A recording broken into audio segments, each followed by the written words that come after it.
Ihr seht auch gerade, es gehen hier Böen durch. Ich hätte noch lecker Thunfisch. Was hältst du denn davon? Premiere. Ich bin mit der Amel noch nie Schmetterling gesegelt. Allerdings ist es gerade sehr windig. Deswegen fahren wir jetzt auch gleich weiter.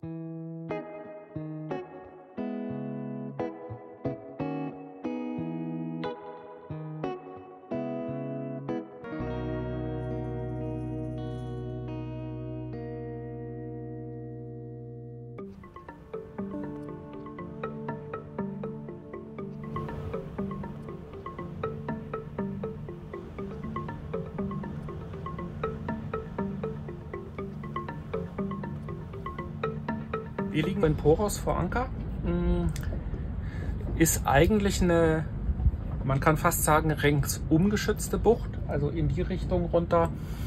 Da erstreckt sich die Bucht, ich würde mal noch sagen, so 3-4 Meilen. Das heißt, da kann sich ein bisschen Schwell aufbauen und der Wind kann auch da relativ ungestört reinpusten. Ansonsten ist es ein ziemlich geschützter Anchorage. Heute ist es allerdings, wie ihr sehen könnt, grau und bedeckt, und es ist auch so, dass wir jetzt noch einige neue Yachten dazu bekommen haben, so in den letzten 2-3 Stunden.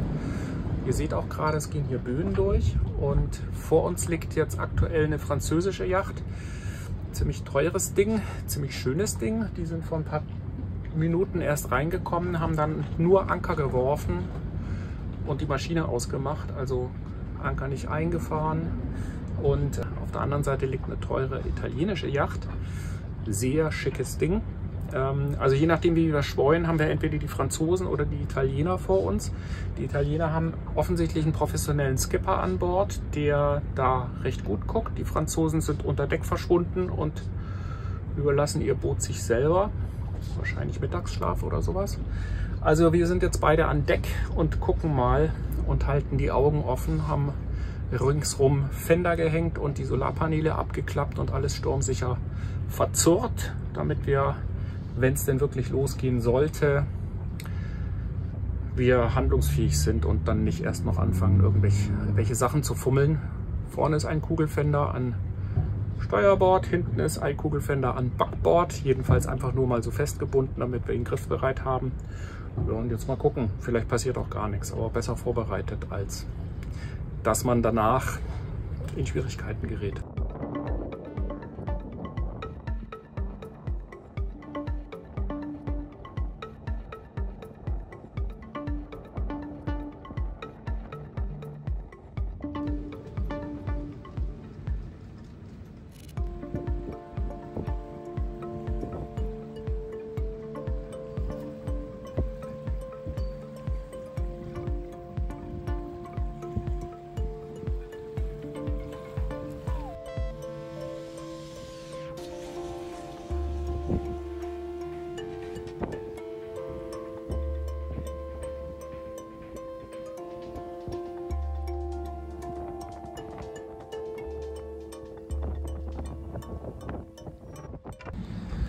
Also es ist viel Bewegung gerade. Man sieht, es kommen auch einige größere Yachten rein. Hier so ein Dreimaster ist gerade vorbeigekommen. Jetzt kommt nochmal so ein Zweimaster, so eine Ausflugskutsche nochmal. Und ja, also sie scheinen etwas zu erwarten. Vorausgesagt sind Böen bis 25 Knoten. 23, 24 haben wir vorhin auch schon gehabt. Das ist ein relativ kräftiger Wind, der da so um die Ecke pfeift, aber weil das hier halt auch verwirbelt wird, drehen wir uns die ganze Zeit. Der ist auch bekannt dafür, der Ankerplatz, dass man häufig Windänderungen hat. Mittlerweile ist es so, die Franzosen sind an Deck und gucken, was ich super finde. Und der Italiener ist auch an Deck, guckt auch. Ich würde jetzt einfach mal abwarten, was passiert. Wahrscheinlich passiert gar nichts.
Poros zu Fuß, das heißt Gassen, Treppen, auf und ab, kein Verkehr, keine Hektik, nur kleine Wege und weiße Mauern. Die Geschichte der Insel reicht weit zurück. In der Antike war Poros Teil des Stadtbundes von Calabria. Damals stand hier ein bedeutender Poseidon-Tempel. Später wurde der Ort zum Marinestützpunkt und Treffpunkt für Kapitäne, Händler und Reisende. Wir steigen hoch zur historischen Uhr. Seit 1927 steht sie hier oben, gut sichtbar für alle, die vom Wasser kommen. Von hier oben sieht man, wie Poros aufgebaut ist. Der bebaute Teil liegt auf der kleinen Insel Spharaia, vulkanisch dicht verwinkelt. Die größere Insel Calabria ist grün, fast ländlich, mit Pinienwäldern und Wanderwegen. Poros ist kein Geheimtipp, aber angenehm unaufgeregt. Am Rande der Stadt liegt die Marinebasis. Seit dem 19. Jahrhundert ist die griechische Marine hier stationiert. Morgens und abends hört man den Trompetengruß übers Wasser hallen. Eine kurze Melodie, die Poros jeden Tag beginnt und beendet. Ein Ort, an dem man gut ein paar Tage verbringen kann.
Der hat kein Fressen für dich dabei. Ich sag dir das gleich, der hat nichts für dich dabei.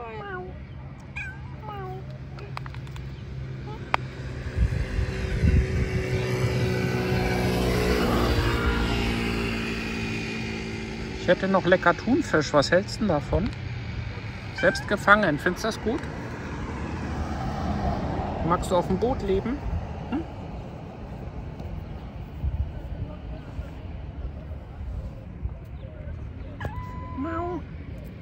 Du willst doch bestimmt mitkommen, oder?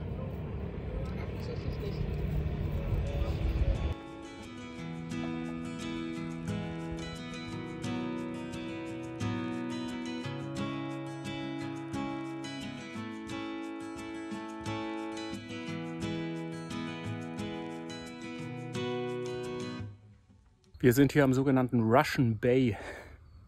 Das ist auch auf Poros. Hier hinter mir seht ihr die Reste von einem russischen Stützpunkt. Der war hier gewesen bis 1830 und der kommt daher, dass es gab einen großen Krieg zwischen Russland und der Türkei 1768 bis 1774 und danach gab es eine Kooperation zwischen Griechenland und Russland zur Verteidigung, beziehungsweise damit die Russen das Ottomanische Reich die Grenzen kontrollieren konnten und patrouillieren konnten. Au, Bremsen gibt es hier. Und deswegen gab es hier dieses Dockyard, das wurde aber 1830 dann aufgelöst. Und heute ist es ein wunderschöner Ort. Es ist ein kleiner Strand hier und die Ruinen, hinter mir seht ihr auch Ruinen, das waren Lagerhäuser. Die gibt es nach wie vor noch. Das ist der letzte organisierte Badestrand hier auf Poros in die Richtung Norden. Und also malerisch, gerade jetzt so im Mai, wo noch gar nichts los ist. Ich liebe ja solche Lost Places. Wisst ihr, was das ist hinter mir? Ich habe sowas noch nie gesehen. Ich finde sowas faszinierend. Das ist ein Sitz, der auf dem Schienensystem ins Wasser gleitet und der ist für Rollstuhlfahrer gedacht, damit die selbstständig ins Wasser fahren können. Ohne fremde Hilfe, und da oben drauf sind Solarpaneele, die praktisch den Motor antreiben. Und hinter mir ist eine Dusche, auch für Rollstuhlfahrer. Bin beeindruckt. In Deutschland habe ich sowas noch nie gesehen.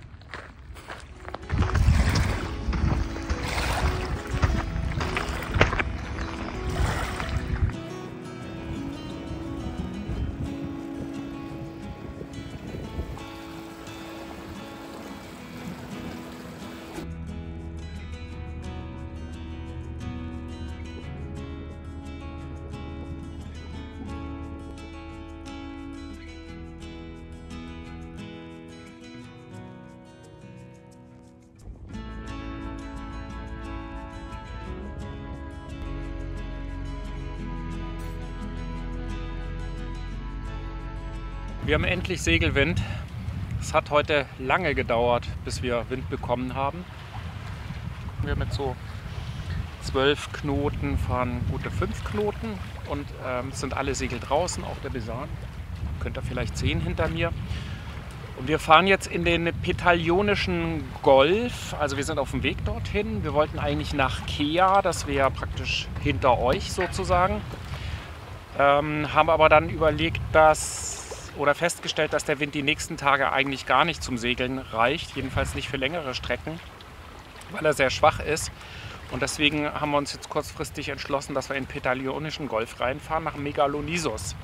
Weil das ist so ein kleines Archipel, da gibt es verschiedenste Ankerbuchten und da können wir dann auch mal mit kurzen Schlägen weitermachen und dann ist es auch nicht so schlimm, wenn wir wenig Wind haben, dann können wir sozusagen immer jeden Tag 2-3 Stunden segeln, weil dafür ist wahrscheinlich dann doch genug Wind. Und jetzt müssen wir uns so ein bisschen ranhalten, dass wir in der Helligkeit noch ankommen.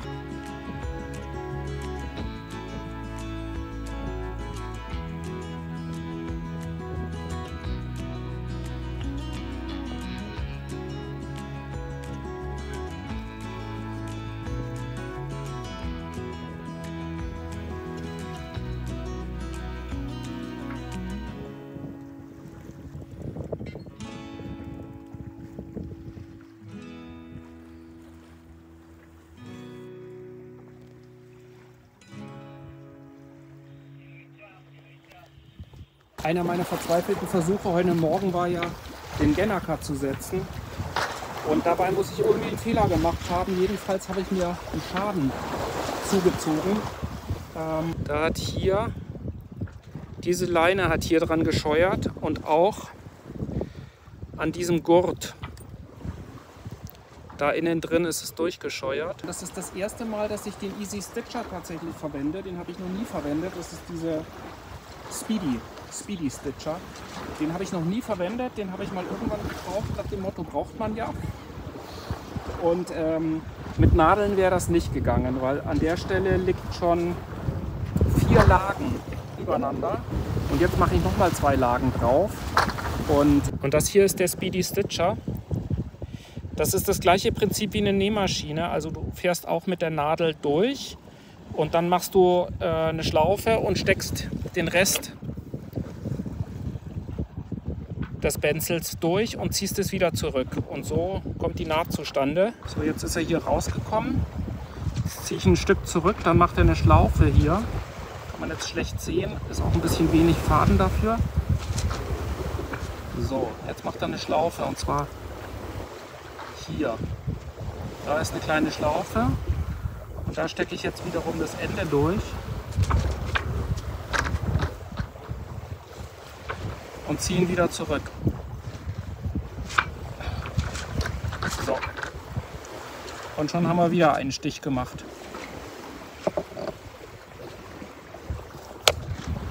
Das ist natürlich kein Vergleich zu einer Nähmaschine, schon gar nicht im Vergleich zu einer Segelmacher-Nähmaschine.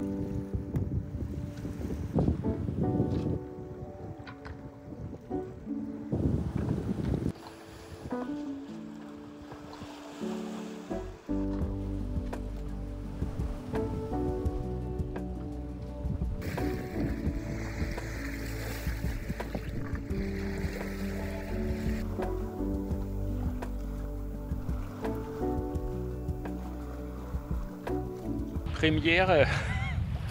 Ich bin mit der Amel noch nie Schmetterling gesegelt. Mit der Arriba, unserem vorherigen Boot, habe ich das häufiger mal gemacht. Das ging auch wirklich gut. Hier habe ich es noch nie gemacht. Bringt nicht wahnsinnig viel. Also wir sind irgendwie 0,2 Knoten schneller, als wenn wir jetzt mit Besan und ausgebauchter Genua unterwegs wären. Aber egal. Wir kommen jedenfalls einigermaßen gut voran. Also wir fahren ruhig, wir fahren sicher und wir haben Spaß dabei.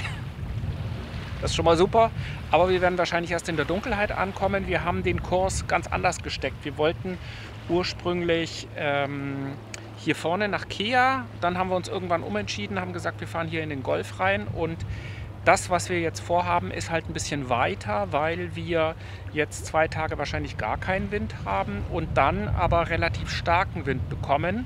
Und deswegen macht es Sinn, dass wir relativ tief schon in diesem Golf drin sind. Das heißt, vielleicht fahren wir übermorgen noch mal ein paar Meilen weiter. Aber der Ankerplatz, den ich mir ausgeguckt habe, der ist purer Sand. Hoffentlich. Wir hatten das vor Maritimo, da hatten wir auch eigentlich eine Sandbucht, haben dort Anker geworfen und haben dann morgens den Anker kaum noch rausgekriegt, weil der sich in ein Felsloch versenkt hatte. So.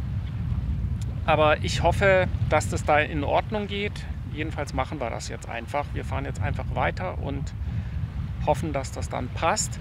Die Ankerplätze, die hier unter der Küste sind, die sind alle nicht so richtig schön.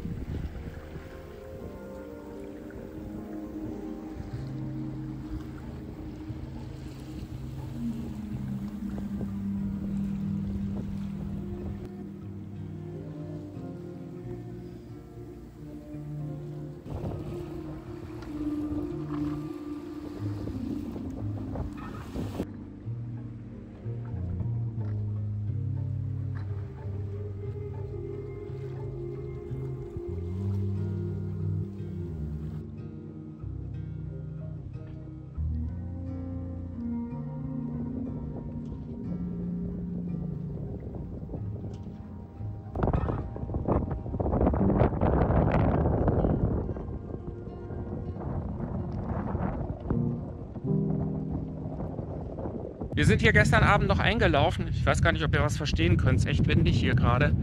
Ja, in der Dunkelheit. Absolut dunkel. Hier ist keine Bebauung und nix. Wir hatten keine Orientierung, nur den Radar. Und ja, wie ihr seht, große türkise Bucht. Gehört uns alleine. Keiner da. Und ja, ist schön hier. Wirklich schön. Allerdings ist es gerade sehr windig. Es ist auch rollig hier. Deswegen fahren wir jetzt auch gleich weiter. Wir wollen hier auf die andere Seite von der Insel. Wollten wir eigentlich gestern schon, aber das war uns dann ja einfach zu weit.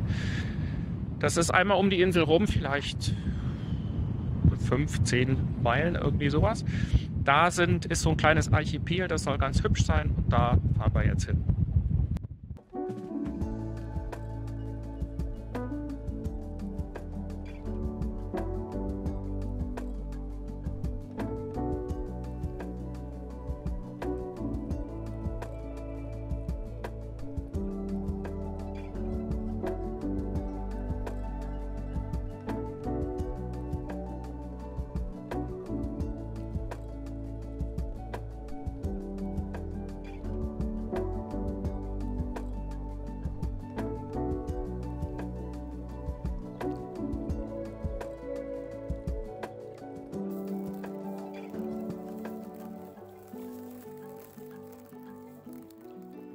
Wir sind hier in Almiratomopatos Bay. Ich hoffe, ich habe es richtig ausgesprochen. Wir sind heute Morgen überraschend hier angekommen. Wir wollten eigentlich eine Bucht weiter bleiben. Da war aber heute Morgen so unangenehmer Schwell, dass wir geflüchtet sind. Morgen soll es windiger werden, vielleicht sogar um die 40-50 Knoten. Wahrscheinlich hier im Schutz der Berge nicht so viel. Deswegen sind wir auch hier reingefahren. Das ist eine sehr tiefe Bucht, die wieder vom Eubäischen Golf wiederum abgeht. Ja, und ich stehe an Land und bin jedes Mal wieder verblüfft, wie still Griechenland ist, wenn man so an Land ist. Also hier geht auch keine Straße durch, hier endet die Straße, es ist auch niemand da. Also hier gibt es zwar ein kleines Restaurant, das hat auch offen. Ansonsten gibt es nur 2 weitere Boote und uns. Eine herrliche Stille. Und bin gespannt, was morgen kommt. Ob überhaupt Wind kommt. Das letzte Mal, als wir uns in Poros ja so drauf vorbereitet haben, da war ja dann auch nichts. Uns ist lieber so. Mal sehen. Also hier war kürzlich auch mal 60, 70 Knoten. Direkt hier um die Ecke rum. Deswegen haben wir heute deutlich mehr Kette auch gelegt. Aber ich erwarte nicht, dass da viel kommt.